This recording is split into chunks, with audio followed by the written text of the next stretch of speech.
It's 12 p.m. in Bandar Sri Begawan, and Brunei's capital city has become a ghost town. Muslims here are observing Friday prayers, and for the next 2 hours, every business, from restaurants to entertainment outlets, must remain closed by law. Because the rural suggests that we think it's okay, we just follow. During the fasting month, a similar scenario. In 2014, the government declared restaurants couldn't serve dine-in food between sunrise to sunset, regardless of the owner's or customer's religion.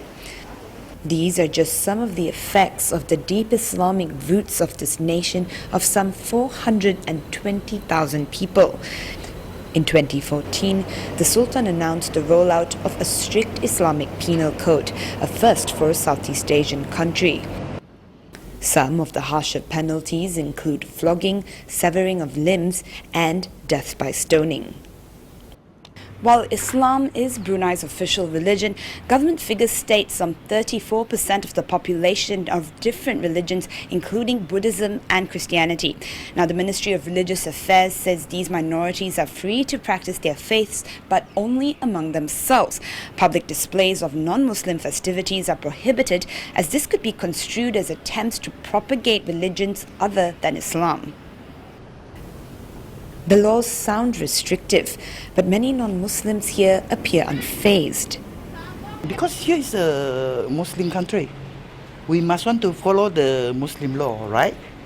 I think because I grew up here in Brunei, so I don't think anything, I'm used to the life here in Brunei, so I think everything is fine for me. Being a minority in Brunei, they've always lived under restrictions, even before the Sharia law was imposed.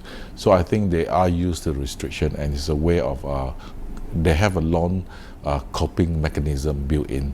The Chinese population has been there since the 15th century. Publicly, at least, complaints are few and far between in Brunei, one of the world's richest nations.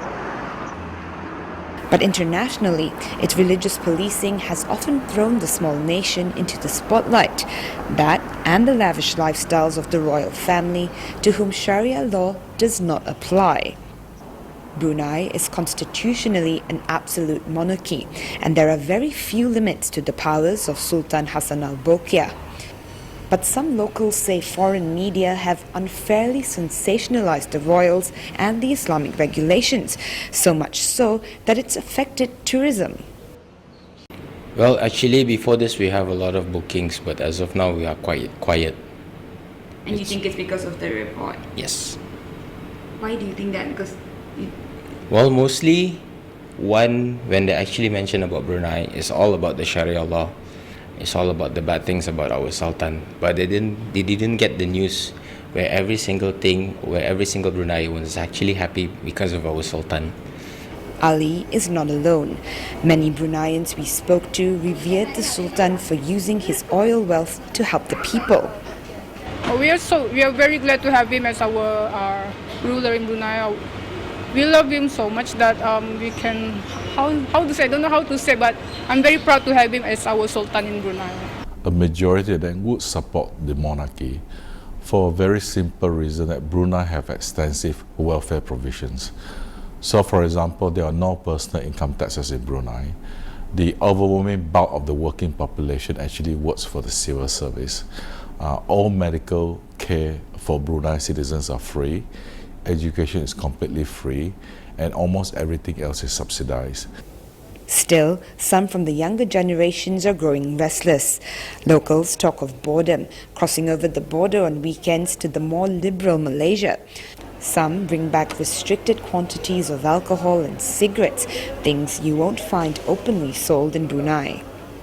The majority, they are happy, and also only the small, not small thing, the one who thinks, you've been restricted, you're rebels. It's normal. Young people like to rebel.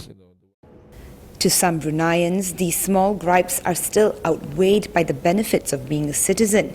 They don't see a need to leave just yet, not as long as the country continues to deliver on the promise enshrined in its official name, the nation of Brunei, the abode of peace. Simisha Naidu, Channel News Asia, Bandar Sri Begawan.